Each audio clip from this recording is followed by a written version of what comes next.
महापालिकांच्या निवडणुकीत निकाल लागले त्याकडे कसे बघतो? महापालिकेच्या निवडणुकीच्या निकालामध्ये नगरपालिका नगरपंचायतीचा कित्ता गिरवला गेला. खूप मोठ्या प्रमाणावर पैशाचा वापर हा केला गेला. बोगस मतदानात झालं. मात्र इथं पण आमचा कार्यकर्ता हा जमिनीत पाय रोवून हा खंबीर स्वरूपात उभा होता. कुठल्याही प्रकारची तडजोड न करता आम्ही अत्यंत कर्मठतेने ही निवडणूक लढलो आणि सुमारे 350 नगरसेवक हे काँग्रेस पक्षाचे निवडून येतील. 5 ठिकाणी काँग्रेसचा महापौर होईल आणि 10 ठिकाणी आम्ही सत्तेत सहभागी राहू असं एकंदरीत चित्र आहे. सत्ता हा आपल्या ठिकाणी आहे.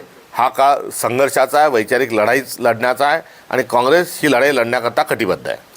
BMCमध्ये ठाकरेंसोबत काँग्रेस आणि मनसे युती झाली असती तर फरक जाणवला असता. मुळात मुंबईमध्ये आलेलं यश हे फिक्सिंगचा एक भाग आहे. प्रभाग रचनेपासून तर नवीन आणलेली मशीन करता ती पाडू नावाची जी मशीन आहे तिथपर्यंत सगळं जर आपण बघितलं तर निवडणूक आयोगाने शाहीच मिटवली नाही तर लोकशाही मिटवलेली आहे असं म्हणणं औचित्याचं ठरेल. आगामी निवडणुकामध्ये निवडणूक आयोग पारंपरिक शाही लावण्याचा प्रयत्न करतो. मुळात लावलेली शाही पुसल्या कशी गेली आणि लोकशाही कशी पुसल्या गेली याचा जाब हा भाजपने पहिले दिला पाहिजे आणि या सत्व परिस्थितीतून पुढे जात असताना पुढचं नियोजन सांगितलं पाहिजे.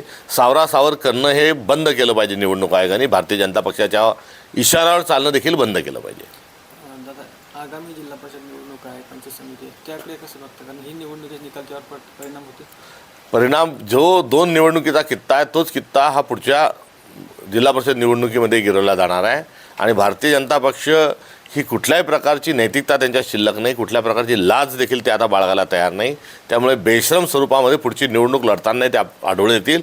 मात्र आम्ही कुठल्याही प्रकारची तडजोड न करता बिना हताश होता आम्ही संपूर्ण कटिबद्धतेतून पुढच्याही सर्व निवडणुका लढू.